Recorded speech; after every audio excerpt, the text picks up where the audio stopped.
Hello and welcome to day 6 of our 7-day beginner series.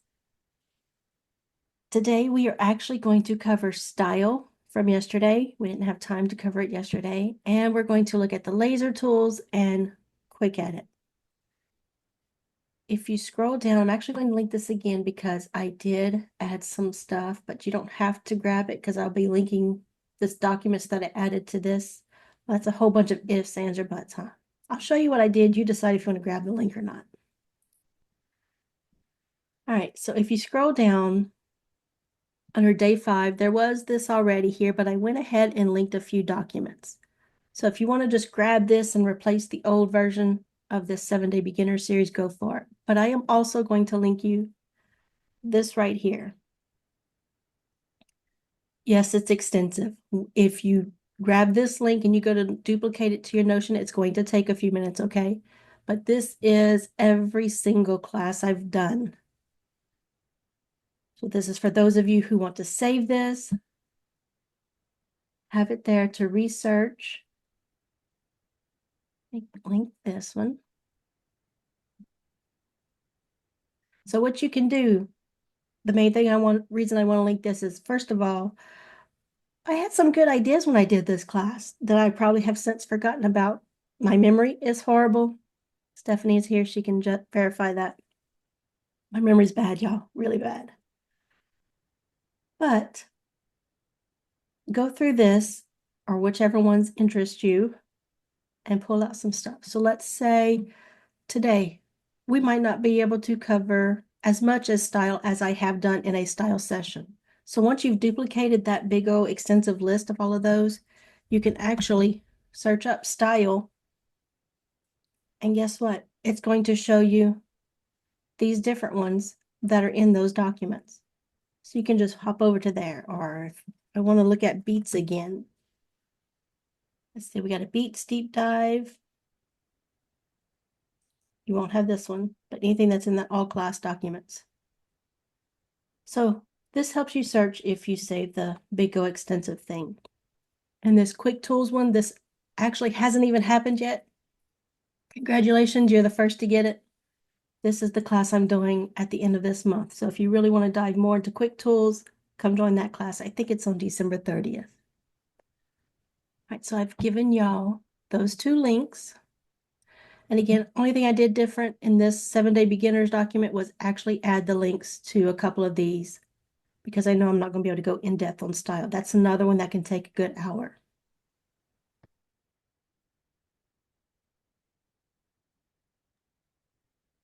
All right. I do also want to show, did I link it? No, I did. Oh, yeah, I did. So up here, it's under day 4, between day 4 and day 5. Remember, I linked this deep dive playlist. We haven't really talked about genre. I'll be talking about it as I talk about style too, because they're really deeply linked to each other. But there is a style deep dive class and a genre deep dive.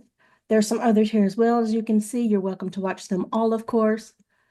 But if you can only watch 1 or 2, I would say do the genre or style one, or both if you can make it for both of them. Lots of in-depth stuff there. There's one other playlist on my channel I want to point out. So if you go to the playlist and find the How to Use Sudowrite Beginner Level Introduction videos. These are short. These are not the hour-long classes like the deep dives I just showed y'all, or like these are. These are me, myself, and I going through Sudowrite, showing y'all different things. I will say this third one, the right and guided right, is out of date. I am doing this whole list. I'll be redoing everything because so much has changed since then. For instance, the outline, stuff like that. So just take that with a grain of salt. Some of these are a little out of date on their features, but I did update the description on what's different now. But this is another short one. You can see all of them are like 10 to 20 minutes, so a couple 30-minute ones. All right. I've linked class documents, so I'm going to leave that up in case I need it. And we're also going to talk about the laser tools. So that's describe, expand, rewrite, things like that. And again, I've linked that quick tools document from the all class documents right there. Let's cover those before we go into style, since style is going to take up so much of our time. So when we say laser tools, this is what we mean. Rewrite, describe, and if I highlight stuff, you'll see some others pop up. Expand right here. So rewrite, describe, and expand. Those are what we refer to as laser tools. Now remember, yesterday we also had a visualize thing. Let me see if we can just...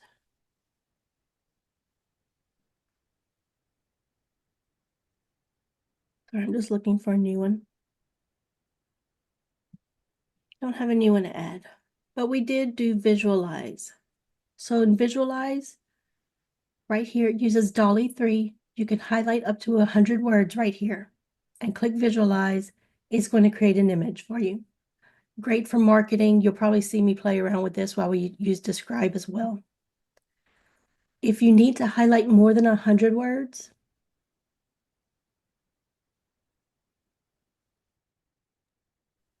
highlight whatever you need. I think the limit is 200 in this instance, but I can highlight, see how many is that? That's 136. So that's over the 100 limit. And then I can scroll down and use visualize here and it will work. Again, I think this limit for the drop down one is 200 words. I could be wrong on that. But there's our visual. Why does he have a trumpet? I don't know why he has a trumpet. Oh, he's playing Pop Goes the Weasel, maybe? I don't know. Right, let me find decent chapter here.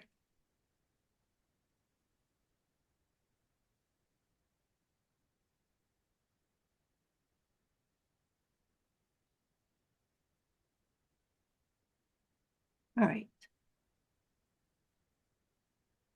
I'm going to highlight this. Let's say I just want to add a little bit more about the ship here. I'm actually going to put some instructions in brackets.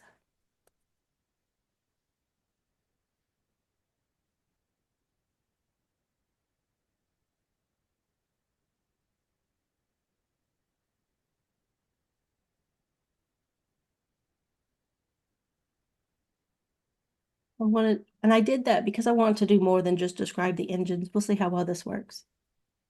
But you could put stuff in brackets, instructions for the command and for expand. Those two work really well with brackets. And let's do our describe. So the describe is also up here. They do the same thing.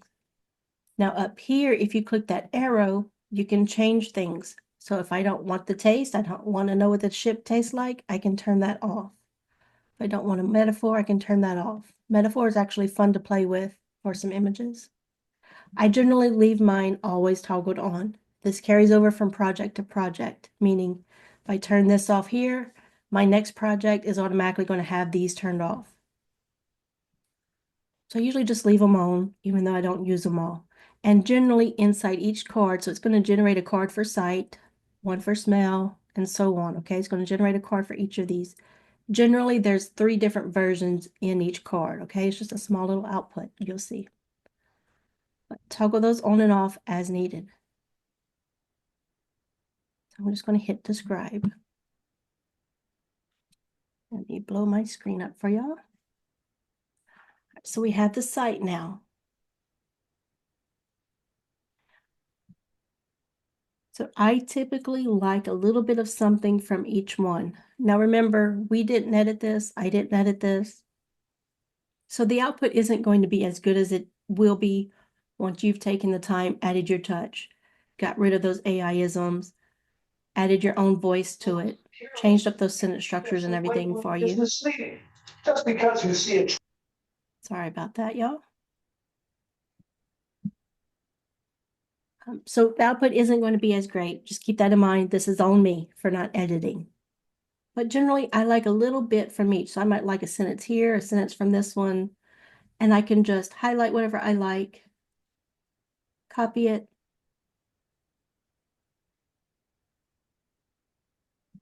Actually, like that one for like a little introduction thing. I'm just going to pop it in there. Yes, I know that's not appropriate, but we're just shoving it over there. I'm just showing you what you can do with it. Now remember, if I were to just insert this, let me come down. So metaphor is just one in each card. Let's say I liked it, I wanted to use it. Remember, if I have this highlighted and I click insert, it's replacing what I have highlighted, okay? I can quickly Control Z. Is that going to work? Yep, Control Z will undo it. If you move away from it, I don't think Control Z will undo anymore, okay? And of course you have your undo up here. And of course I can just copy, paste it wherever I want. Generally, this is my workflow. Personally, here I just like to take the sentences that I like from each one, wherever it was that I highlighted, I will typically put whatever I'm copying underneath it. I like to go back after I've gotten everything from here, from the cards that I want to use. I like to then look at the original and start making everything sound more like me, using my own wordings with stuff that I just grabbed. So that's just my personal preference. I put everything underneath. So sound, touch, metaphor. If you have the credits to spare, a lot of times metaphor is really fun to play with visualize.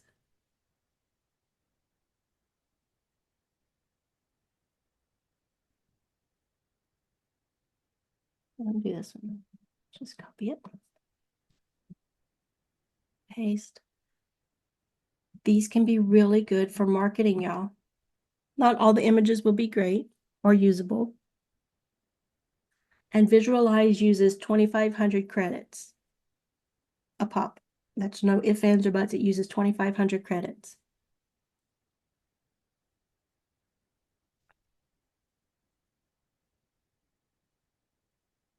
Okay. So that's not bad. I'm not a sci-fi person, but I actually like this. So you could use this as a marketing thing, put a little glimpse of your story, maybe put a little history on your ship, something that will entice the readers of that genre. Start giving them excited for when your book comes out. Let me open up chat here.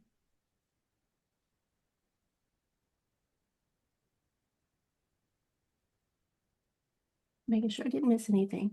All right, so let's visualize. So let's visualize, describe, and of course we can expand. So I'm going to leave this as is, but of course, edit as always. I recommend just trying to reinforce it in your head, and I'm sure y'all are aware of this, but I like to keep saying it because I don't think we say it enough. Every output from the AI, turn around and edit it before you go to that next step. So this was all AI written. If this was my actual story and stuff, I would edit it first before doing the next step, because remember what I said before, everything snowballs, and that goes for the good and the bad. So let's just say I wanted more description on here. I can now do expand. Is there a way to have text put into that image? There is not, but I mean, you could play with a program like Canva or, whatever Yeah, image right. program you have and do that. I Okay. have had a couple pop up with writing, but it's incoherent, that typical AI mess of a writing. Yeah. All right, so expand. It took 47 words. That's what we highlighted. You see that up here? I highlighted 47 words, and it's given us 302 words. I need to make a caveat on this. I am in the Muse beta. If you are in the Muse beta, your expand looks at your story Bible information. Right now, rewrite, describe, expand, visualize, none of those are seeing your story Bible. Quick Edit does. But these do not see your story Bible unless you are in the Muse beta. And yes, they do have plans to change that, meaning whether or not you're in a beta, these will eventually look at your story Bible, okay? But for the distinction, my expand currently looks at my story Bible, and it's actually using Muse in the background. So you may get something a little bit different, and yours might actually be shorter. But if I wanted it, again, if I wanted it to replace, I would just highlight that and insert that in there. So this is how you can start adding to your own story. Let's say you go through and you wrote this whole chapter. Let's pretend, let's play pretend. We're writers, that's what we do. Let's pretend you wrote this whole thing, right? And total is 887 words that's on this page right now. Let's say, hey, you know what, I really want to shoot for 1,500. That's when you can start coming in here and using those things like expand, describe, and rewrite that we're about to do. So let's look at rewrite over here. In the drop down, see what that came up with. And my expand looks ahead too, so it's actually counting this. So to replace it, I would just pop it in there. So now with a couple of expands, I don't remember if I put anything from describe. I have a little 100-word addition right there. Rewrite, drop down, number of cards. Remember, you can also select number of cards here. This number of cards is for auto write and guided write, okay? This is not affecting anything else. It's not affecting describe or rewrite or expand, anything like that. Everything here is for this, for auto write and guided write. So if I know maybe I have 3 cards usually drop down from here or just 1 card, but on rewrite, I actually want something else. Click that arrow and then choose however many cards you want. So let's rewrite this. That opening right there, I'm going to click rewrite and it pops up over here on the side and you have some prompts right here you can use. Make it shorter, more descriptive, show not tell, whatever, and you can customize. Let's see what this will do.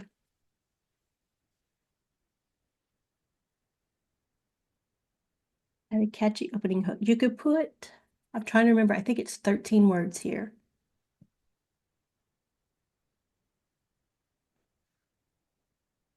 I actually don't use rewrite that much anymore because quick edit, what we're also going to look at today, looks at your story Bible information and rewrite does not. But it's pretty easy to use. So here's our customize. I just told it to add a catchy opening. Didn't really do that, but okay. Let's just go to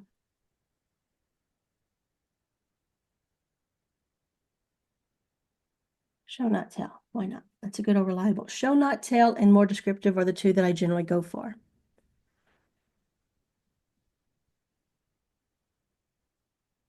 And then I can change it up, you know, take whatever I like from here, just copy it if I want to, copy the entire thing, or just insert the entire thing.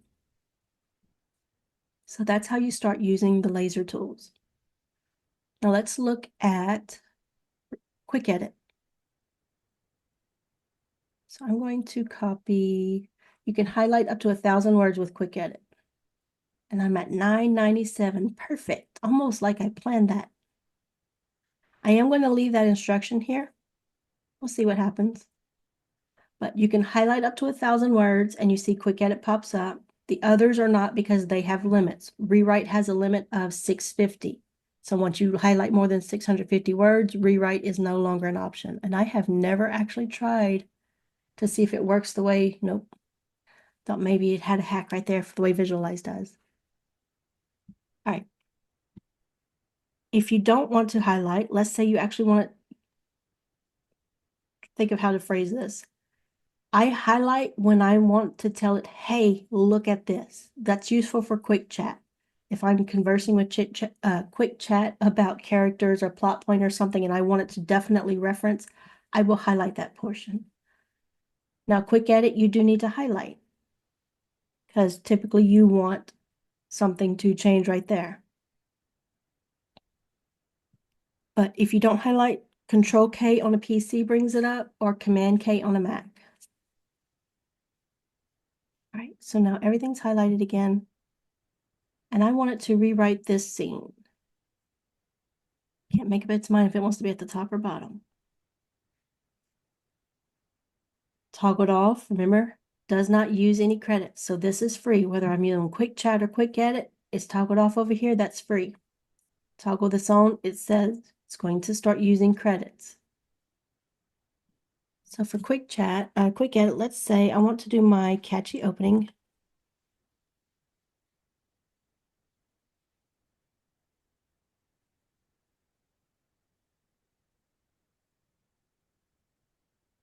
Had that catchy opening. And for the rest,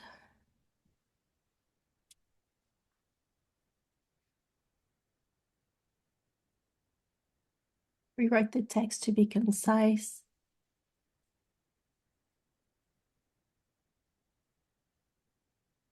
Witty banner from Bjorn and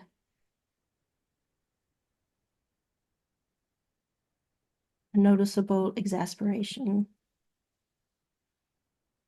from Ragnar. Is that still his name? I think so. Yep, there he is right there above. All right, you can do so much with quick edit, y'all, okay? If you can think it, you can do it. I'm going to toggle this off and click edit. While that's doing, I'm going to go back to this document that I linked for y'all here. So this talks about how to look at them, how to get them pulled up, the models used.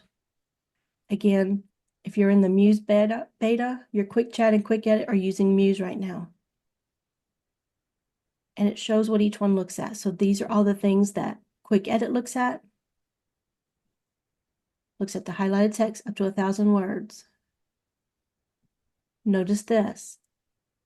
If you don't have anything highlighted, it's going to look at preceding text. I was never able to get a definite answer on this on how much. I would imagine it's probably 1,000, maybe somewhere more like 500. I don't know. Somewhere in that range, I think is pretty accurate though. And then these are all the things that quick chat looks at. When you're talking with quick chat, this is something I'll go over in the class more, and I'll just say this real quick. If you actually want it to reference something, mention it, okay? That's what it's looking for. It is not looking at your document titles, but if you know you had a couple of chapters mentioning a certain plot point, characters being at the coffee house, somebody being in a car wreck, whatever, you want to mention it, that's what causes quick chat to actually go and look at that content. And down here, I have prompts that I have actually used with quick chat and quick edit. They can essentially, well, quick chat can essentially do everything quick edit can. So I really like looking at it, using it. The difference is you see all of this red line stuff. This is what quick edit does. I can reject the output that it gave me. This prose will come back up. I can accept it. If I click accept, all of this new stuff that it gave me is going to replace all of this. Now you could still go in your document history and grab it. Or if you don't like that, doesn't look like it's highlighting, but it should. So I'm going to copy that. Let's see how this works.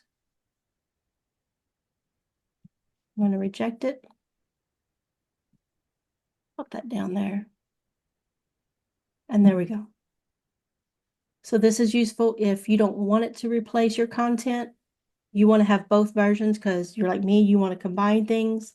There you go. Copy it, paste it in right there. Bad thing is now I have two sections to edit. And as I've said before, I absolutely hate to edit. So me, generally, honestly, I just usually accept it. Oh, let's check out if it did their catchy line. Not really.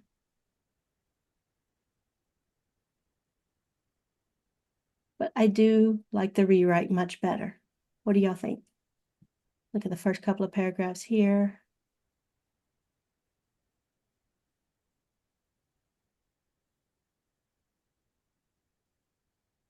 And this, of course, we had a lot of describe, expand. So it got rid of most of that. So this was a lot of exposition in the original, and it got rid of the majority of that. So that is better. All right. Any questions that I need to answer?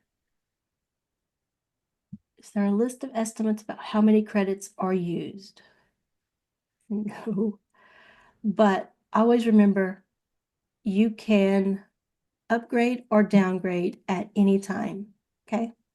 If you get the low one, you need to upgrade. You can usually do that in your settings. Switch to whatever plan you want, whether that's going up or down.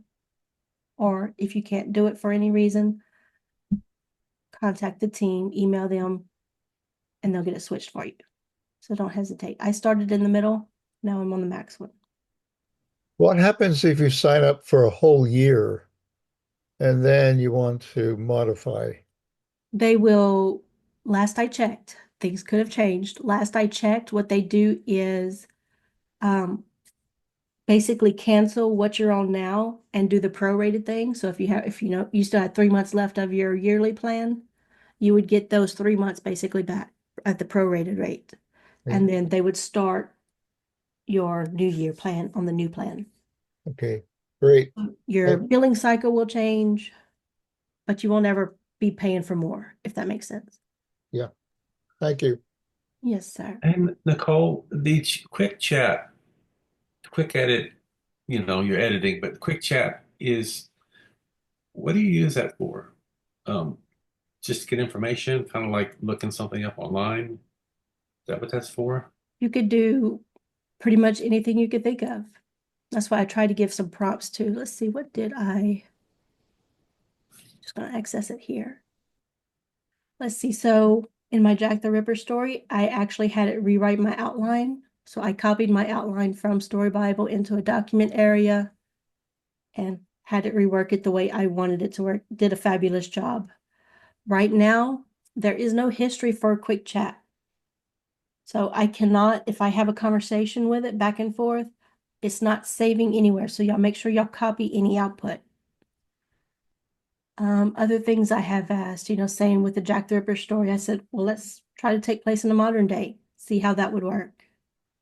You can ask it to detail your character arcs. Because remember, it's seeing all your characters, it's seeing your story information, all those things up here. So there's a lot that it can actually look at and help you. It's basically the same as using ChatGPT, except it's a shorter output. And instead of having to give all your story information, it pretty much has that there. You just need to make sure you're guiding it where you want it to go. So these are some different things you can do. Thanks. So I'm going to use quick chat here, and I will ask it, because I still don't like this opening. Give me 3 suggestions.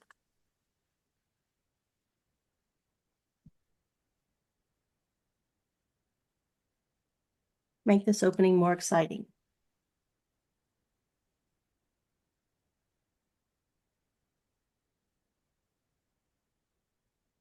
And it's going to look at stuff, but since I've highlighted, it's for sure looking at anything I highlight.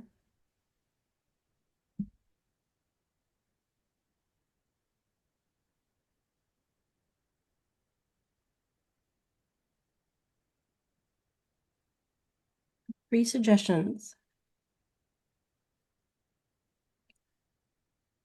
Arms blared and the ship lurched. Why is the ship lurching for a transmission? I don't do sci-fi, but that doesn't seem right. It is intent on it going like a celestial dancer, though, huh?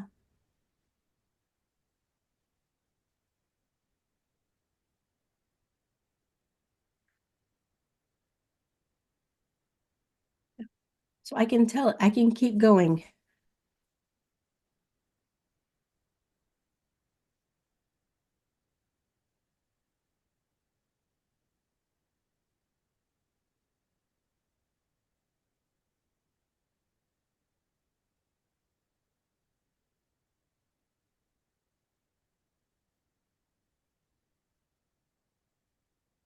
Okay, it's not a celestial dancer. Get rid of that line, make it better, more appropriate.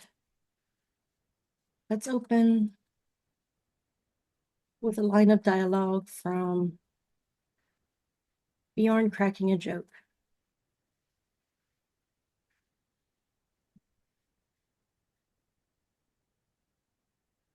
But you can keep going back and forth. If you don't like what it gives you, let it know you don't like it. I have told it before, hey, this is horrible. And it gives me some new output. If it doesn't finish the output, because it is a smaller one, if it doesn't finish, just ask it to continue. And it continues just fine.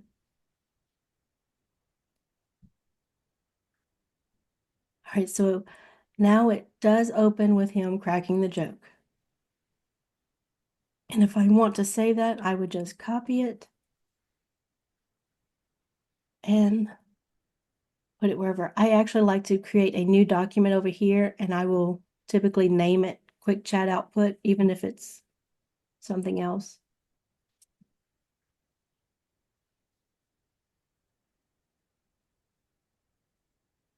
And I like to organize things here in my document for that. But that's how you'll save it. All right. We are going to save plugins and the rest of this, these other features for tomorrow with our folders and Q&A. So now let's jump into style, unless there are any other questions on anything. Hey, Nicole, you notice when you save that quick chat into your new document, it actually saved 2 copies of it. Is that something that's a ticket been done on? I have done that a few times, and it's weird because it seems to get fixed at one moment and it's back a certain time. So all I could do is do another ticket. That's a good catch because I didn't notice that. Yeah, I have submitted it before and they fixed it, so I don't know.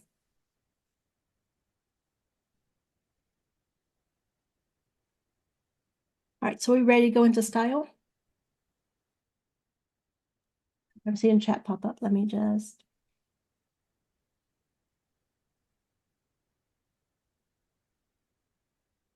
All right, everybody good? Thank you, Miss Cat, for the answering in the chat and being so helpful. All right, let's look at style. Let me make sure I did all my other stuff here. Yes, covered everything. Look at us back on track. Again, I'm not going to be able to go into style as much in depth as I normally would. So I do encourage y'all to look at this, the deep dive, and go over that style and genre video especially too. All right, for the style tips, Stacy's always recommending this particular document. This is one that was very fun to work with. And you'll notice it's not your normal typical stuff, right? Y'all, these work so well for your style box, your genre box, and your character styles. So how you want your character to talk. We tested that in this particular class. And there's different lists. I tried to go for a suite. Got our villains here.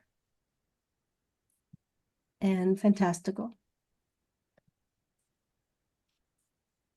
So in our testing for this, we had put it in, this is the one we used. Actually, I think we did both of these, came from that list. So we put it in brain dump, we put it in the genre, and we put it in the style. And at one point we had it for our characters as well. So it works great. It's very versatile, okay? That was just an output right here that you can see. I love this. This was actually one of my favorite synopses, I think, that's been generated with that. Let me see if there's anything here too. Naked dialogue. This is a go-to of mine. And if you like to use one of the OpenAI models, which is the GPTs or the fastest, most accurate, it does not like to listen to this, okay? You have to really reinforce. So what works well is to put naked dialogue in your style box, and in your beat header, if you're using beats, put omit dialogue tags. If you're not using beats, I would reinforce this in my style box too, or even the genre box. I am not afraid, because my genre box usually is only maybe halfway filled in. I am not afraid to put something like this in both my genre and my style to reinforce that, okay? But this helps get rid of that dialogue tags, because when you're working with AI, it is not going to be he said, she said, they said. Excuse me. It is not going to be that. It is going to be he said, running his hands through his hair, or she whispered, biting her, I don't know. It's just all these other things attached to that phrase. It's not just a simple said and be done with it the way I like. But this can help. Omit dialogue tags and naked dialogue. So let's try one of these that caught my eye.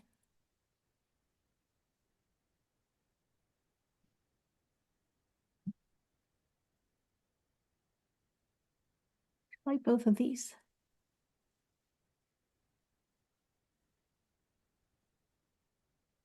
I'm going to copy. I'm going to put this in here so I don't forget. Do I have room? Yes, I do.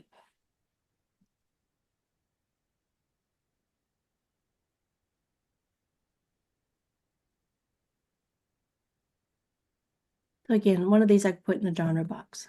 Let's go back to here real quick. Each of these chats offers something. Even if you aren't subscribed to ChatGPT, you should be able to reread these. What is this from? Okay. This is a good one. I believe we did this in the last 7-day series. So I'm always telling people to think outside of the box. This is something I learned from another user. Her style or genre had something, excuse the language, this ain't a fucking love story. Thought, wow, that's pretty neat. So I worked with chat and came up with some out of the box ideas.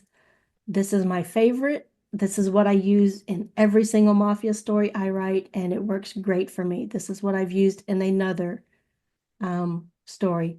Now, granted, there's always a loaded gun in my scene because I have it here. So be careful with that, okay?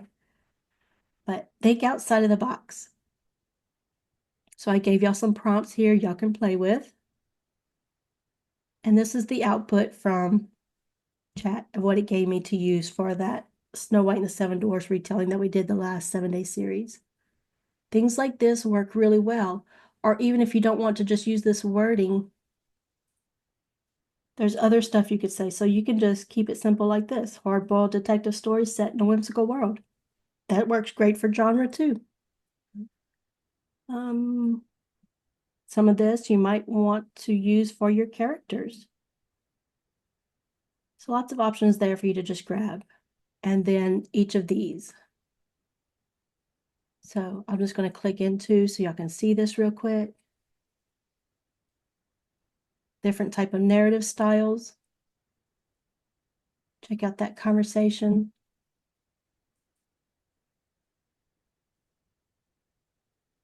And this one, let me scroll to the top because I think I primed this. Okay, yeah. So I actually primed this with Sudowrite and style, or sorry, the style and genre boxes, okay? I actually have a whole GPT for Sudowrite, but again, that one's out of date too. But I told it I want to come up with words for putting in these boxes. So y'all can read through this and see the type of things you can use.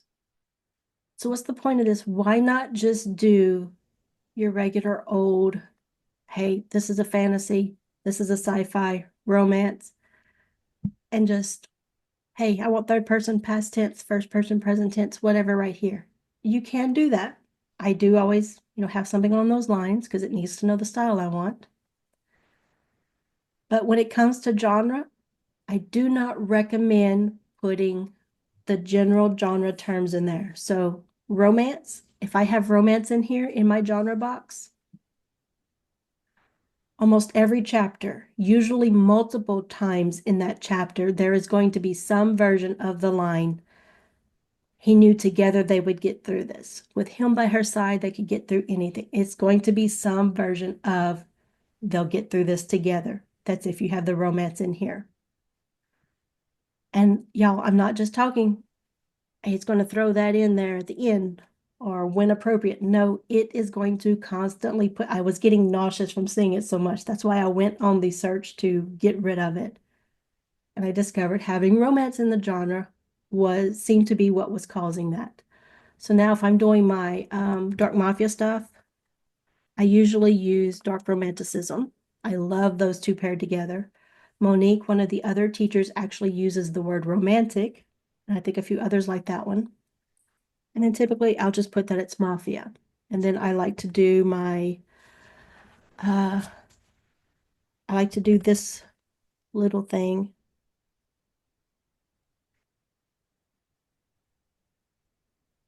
Because I like buttholes. I like writing buttholes, the personality kind. So I do like to put this, and typically I'll have it something like that. Again, so it pays attention to it. But that is one of my things to go to. I also have this in genre and style. All right, back to the genre thing. So sci-fi, if I just have it there, it's typically going to throw something in there. One of our other teachers mentioned it kept putting portals in her story. Yes, her story was sci-fi because it was like zombie stuff, but there was no need for portals, right? It was more like the dystopian vibe. Fantasy. Fantasy, I do not use that. I will typically just say it's YA. And I'll use something with fantastical elements or something like that. Fantasy, I found, will always bring in something with an artifact. Your character is going to find a darn artifact that will save or doom the world. I guarantee it if you have fantasy in here. Caveat to that. Thriller, I actually do like, and horror. I will put those in my genres. I haven't come across the phrases really, except thrillers usually a shiver up our spine, but that happens all the time anyways. So thriller and horror I will put in there, but typically I have something like psychological thriller, domestic horror, splatterpunk, things like that. So just be careful when you're thinking general genre terms.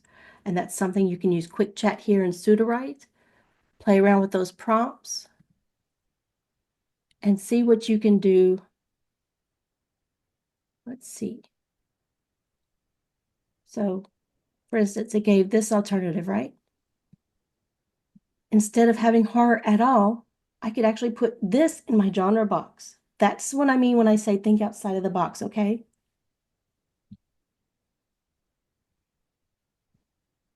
Get rid of these. Don't be afraid to, instead of just little phrases like this, you could put complete sentences. This is a small town romance with such and such that you want to have. But again, you got that word romance in there, so be careful. If you want that sweet, go for it. So why not be just generalized, have your third person, past tense, first person, whatever you want right here. I have seen a lot of them, a lot of people, let me find the right chat for it. They'll put the general terms. Sorry, I'm just trying to find an example, but Hey, Nicole, don't yes, try sir. don't try not to lose your thought there. But I found that talking with speaking about the genre, if you niche it down, say like you know like thriller, say thriller, say psychological thriller, Mm-hmm. or something like that, or fantasy, urban fantasy, or YA fantasy. If you niche it down, that helps a lot too. Yeah. That's why I like combining it with thriller and horror. Now, I used to do YA fantasy, but again, my characters were constantly finding artifacts, so I just took off the fantasy. Um, that is also a good tip for your kind of niching down the type of characters you want. Like if you know everybody in your book's a jerk, like it's that type of dark world, right? That demoralized thing. Think dystopian. Dystopian with I can't think of the word, but characters who just don't care about anything, right? They don't have a right or wrong. It's all about survival. So niching down like that would be great. So I can't find what I'm thinking or what I wanted to show that example. Okay, At the Nicole. point, oh, sorry, go ahead. One other thing. Okay, I know we're dealing with style and genre, but you had those prompts in the page, the class notes. Mhm. When so I'm at a point where I'm starting to edit my story. Can I use those prompts? You mean like these right here? Yes, to edit. Oh, yeah, To I can use so like in quick chat. definitely. Yeah, especially like let's say you have a line of dialogue or particular scene you want to edit. To me, this would be perfect. Hey, rewrite to have this character speak this way. I think that'd be great. Or this one is actually good for nonfiction writers, y'all. This is actually one of them that I use. It's not the exact wording, but it's very close to what I use for my nonfiction books.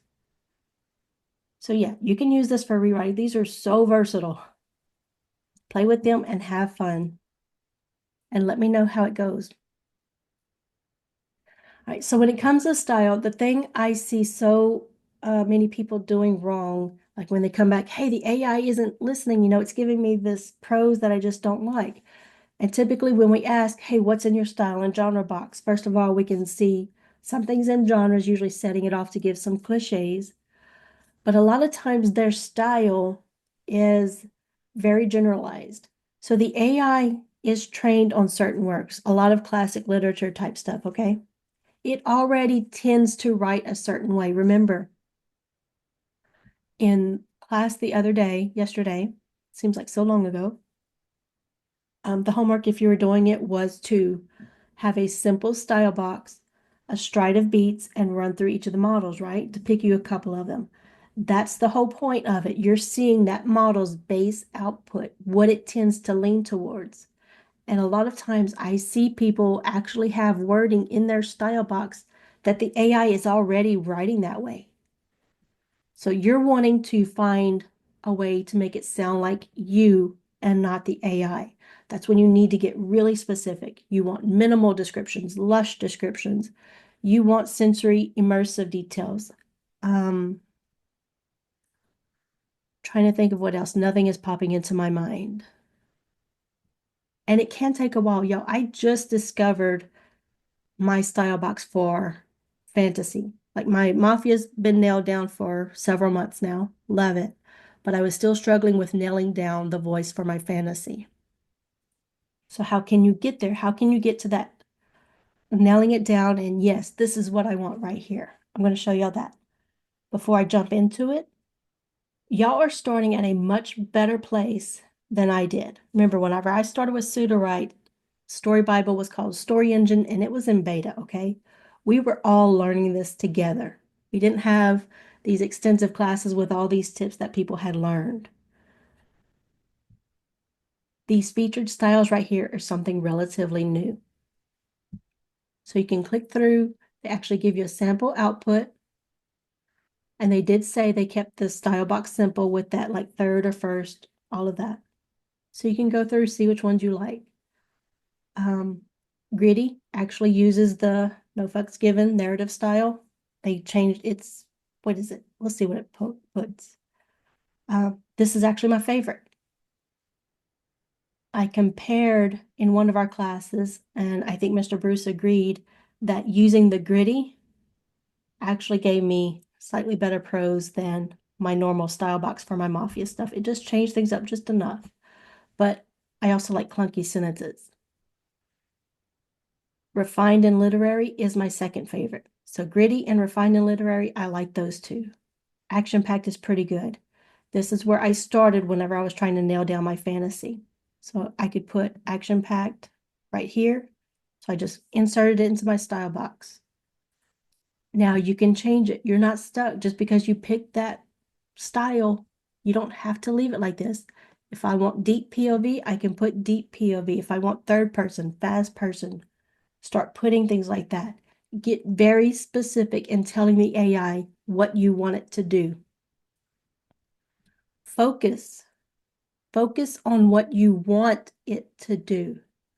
When you focus too much on what you don't want it to do and give it a bunch of don't do this, don't do that, that doesn't help. There's still other directions for it to go to. There's also that little thing about, there's that joke or the metaphor, whatever you want to call it, about telling the AI to not think about a pink elephant or telling a person not to think about a pink elephant. What do? You start thinking about a pink elephant. So focus on what you want it to do. If you do need to tell it, I already deleted. If you do need to tell it to avoid something, use the word avoid or shun. Those work great.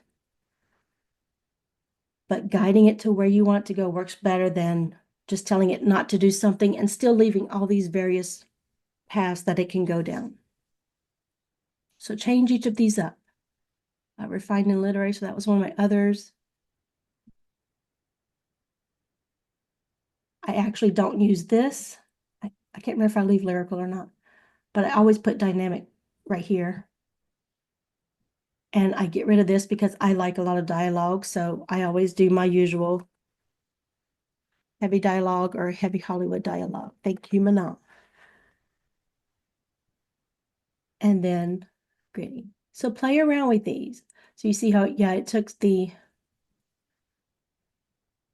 I'm going to stop saying before I get dinged in this video for so many curse words, but it took my no F's given narrative style and they changed it up. And this is actually working great. I do really love this gritty one, y'all. If you write thrillers, mafia romance, anything else that you really want your characters to just don't care, you want that narrative style to come out, try this one. I think you'll like it. But change it up. If you want first person instead, change it. Add to it, do whatever you want. I feel like I am forgetting so much, and I do apologize. Again, there is that link to the deep dive videos. So please watch that style and genre if you really want to focus on those, because hands down, I think they make the best, most dramatic improvements to your prose whenever you can get them nailed down. There is this match my style here. I'll quickly go over that. So you could put in 2,000 words of your writing if you wanted to, you know, decide what kind of style your writing is and use that. So let's just grab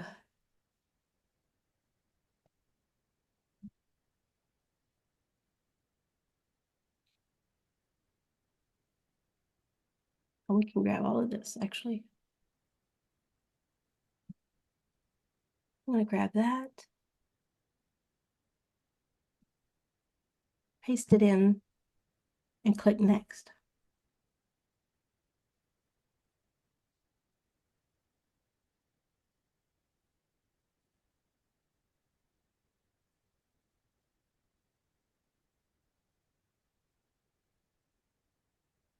All right, I would tell you most people, most users prefer this output, but obviously this can't go in your style box, right? But I do like to copy it and save it. So I don't send a doc. Last I checked, this was broken. And then you have to repeat the process. So I just highlight it and I copy it so I can paste it when I'm done. But for this first step right here, change whatever you need, okay? If you don't agree with something, change it. If you don't want it to be considered, if you don't care about themes and motives, you don't want that, you don't want this, delete it, okay? That will help for the next step, because now it's going to condense things. So if you don't want that, well, there's no reason to leave it in there and have it take up room and take up space from other words that might work better for you.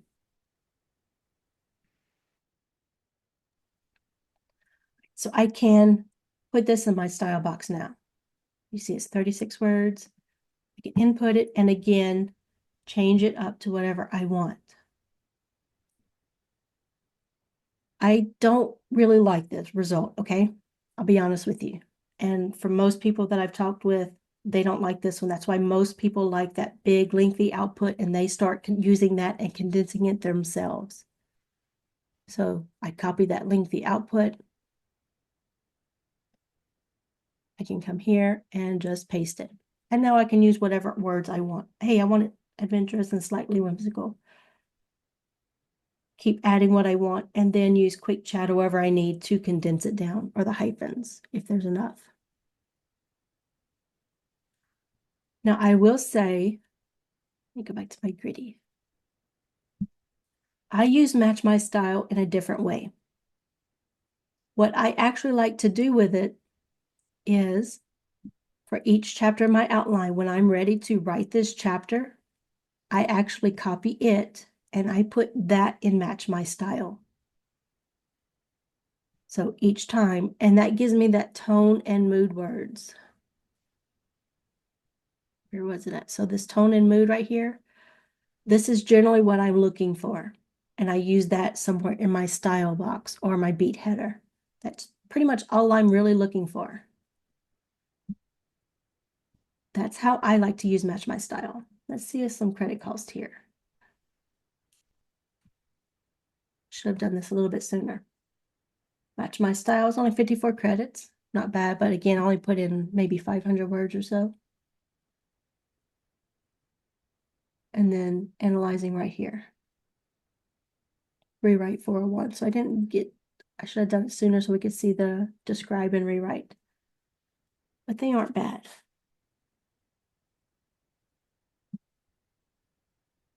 I can open up chat and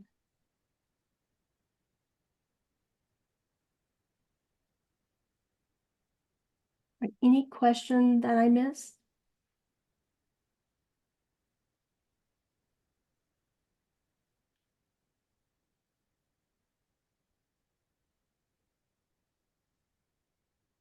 No, looks good. All right.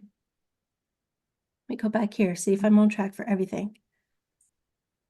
So I showed y'all this one. Again, that's Stacy. She's always recommended that one, and I love the versatility of it. I actually linked those conversations, but you can look at them here.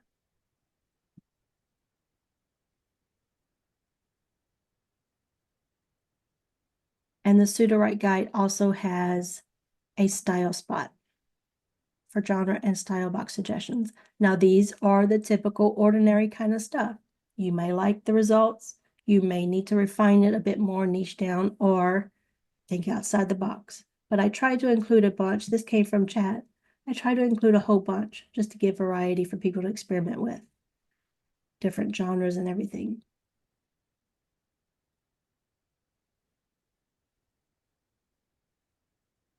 All right, so what is the homework for today? Let's see. Actually, we need one more step to cover to help you with your style. So I'm going to cover that real quick. But if you'd like, take a chapter of prose that you've generated. It doesn't need to be perfect, but play around with those laser tools, see how they work, see which ones you like, see which ones are the senses of the describe that you actually like, see if you like rewrite, which prompt you like. But again, I actually use Quick Edit more, and Quick Edit has that free version. I like its output better than rewrite, so you might want to experiment and compare.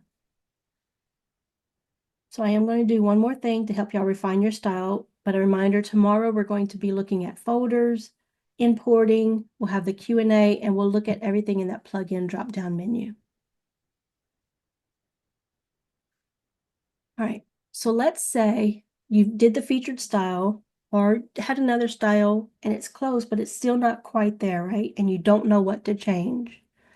You can do this in ChatGPT or right here with Quick Chat. I think those ChatGPT conversations I linked might actually show me doing this. So let's say I don't like this, right? I don't like that one.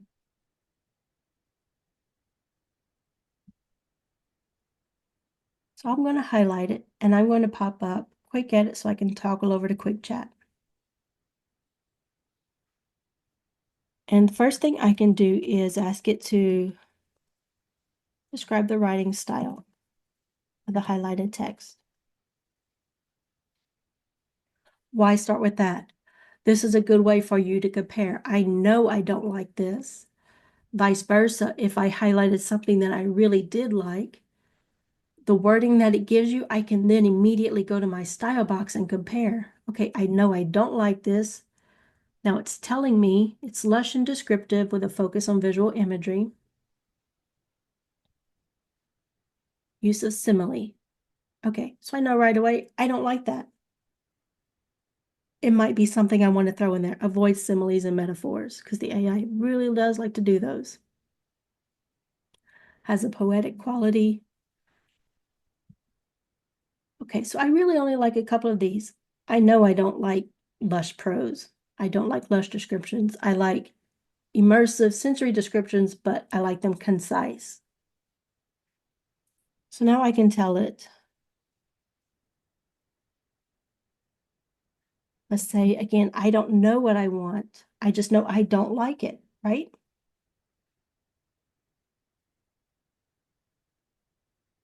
It's too metaphorical. And I'm going to say lush.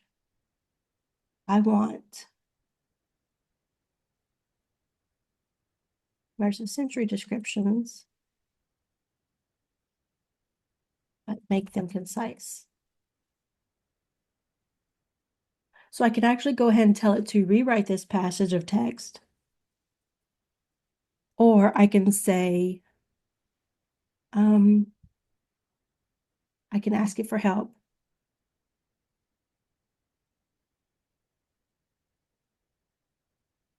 How would you describe the writing style of what I want?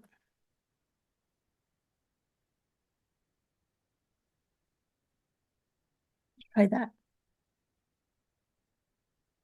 So again, first step, describe whether it's something you really don't like or you really do like. Have it describe, check in, see if you have any of those wordings. So if it's something you don't like and it gave you this, I would go to my style box and check, do I have any of these words? If I do, I would remove a couple at a time. Don't do the whole, don't change everything because then you don't know what actually got you there. You might still want some of your words from your style box. Just start comparing and doing a few changes at a time, okay? And on the opposite end, if you highlighted something you really liked and it gives you that output, we'll go to your style box and add in that wording. So it's telling me aiming for a writing style succinct and direct, yet still rich. So I like that. Succinct, direct, rich in sensory detail. I would put that in my style box. Clear, concrete descriptions. I like that. A little bit too much for the style box. But if you watch that class I told y'all about with Stacy, where she shows you how to use a world building card, you can put almost as much as you want. You're not limited to that 40-word style box. So please check out that class if you need more room. Like the hyphens just aren't enough. You need a whole bunch. But me, I typically try to pick out the words that I like. So utilitarian narrative style. I think that would work great. Utilitarian prose, utilitarian descriptions. You can start using words and putting things together that way. I would start making that change. Again, don't forget, copy this out if you want to save it. Once you exit out, there's no coming back. You have to redo it.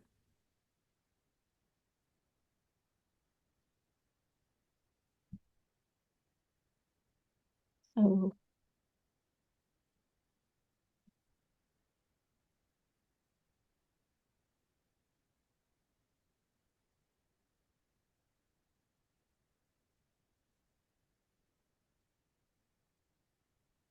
let's describe this one now. Not bad, not what I want, but actually I want this line in there too, so.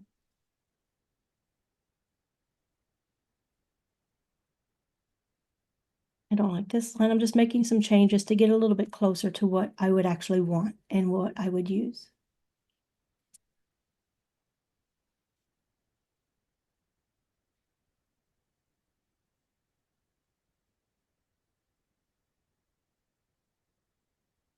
So, put a quick chat.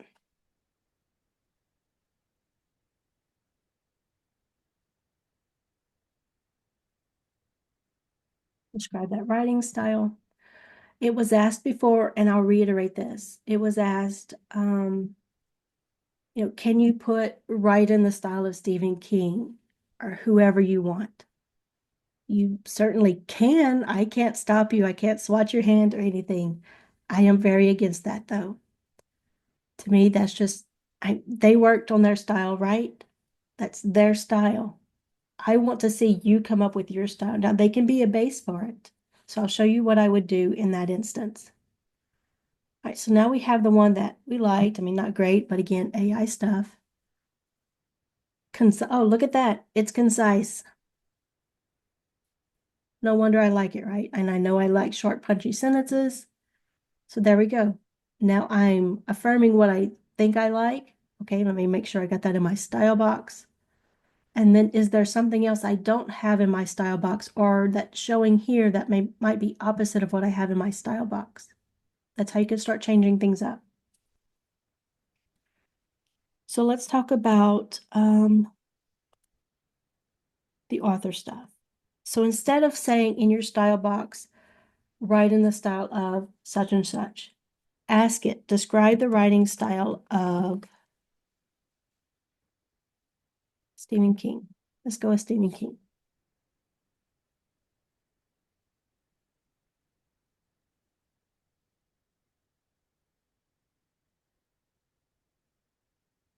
Any questions while we wait that I need to address?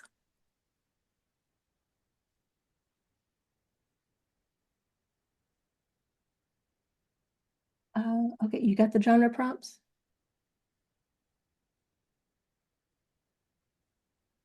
All right, so Stephen King's writing style described as accessible, vivid, and character-driven.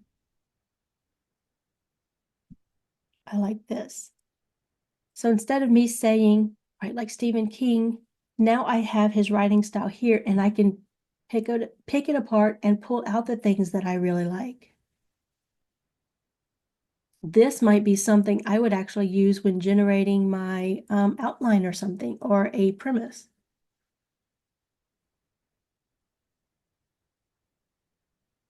All right, now let's say you want to focus on a certain book.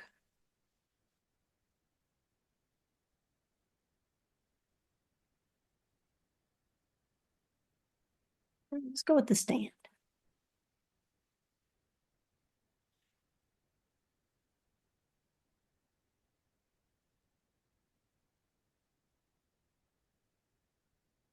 I didn't see anything in chat.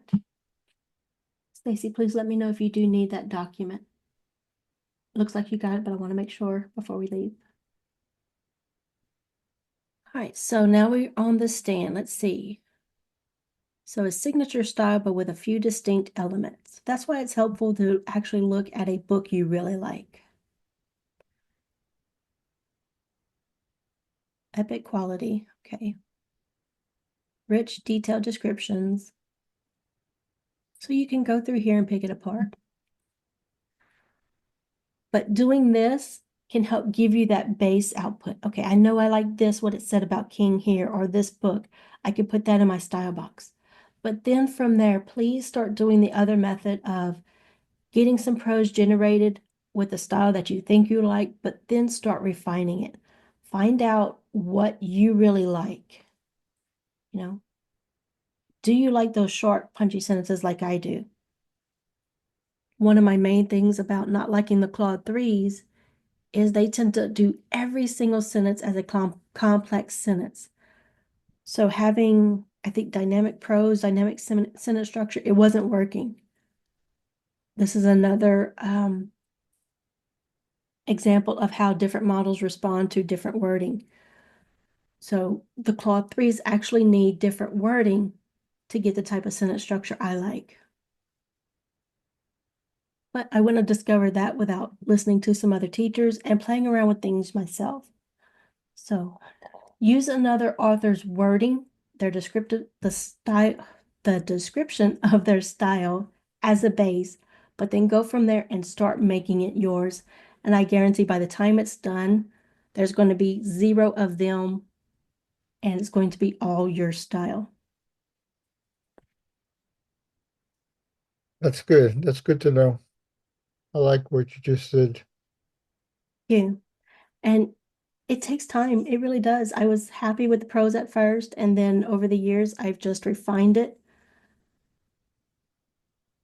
and gotten it to where I was like so excited. I think the other ambassadors and teachers were tired because for like a month or two, I was just so excited. I'm like, I've nailed my prose. I love it. You're going to get to that point if you just keep refining it. All right, doesn't look like we have any questions, so I am going to stop the recording. As usual, I'll hang around for any questions off the recording. If anybody just wants to chat, whatever else. But thank you for hanging around today. And a reminder tomorrow, folders, importing, big Q&A, hopefully, if y'all have questions. Last time, nobody had any questions. We had to find something to do. And we'll go over the plugin menu because this, I believe, is our last thing to go over besides those other features I'm already going to talk about. All right, thank y'all very much for hanging out with me today. Don't forget the deep dives, the playlist that I linked if you want to learn more about the style and genre boxes. Those are very helpful. All right, see y'all tomorrow. Bye, everyone.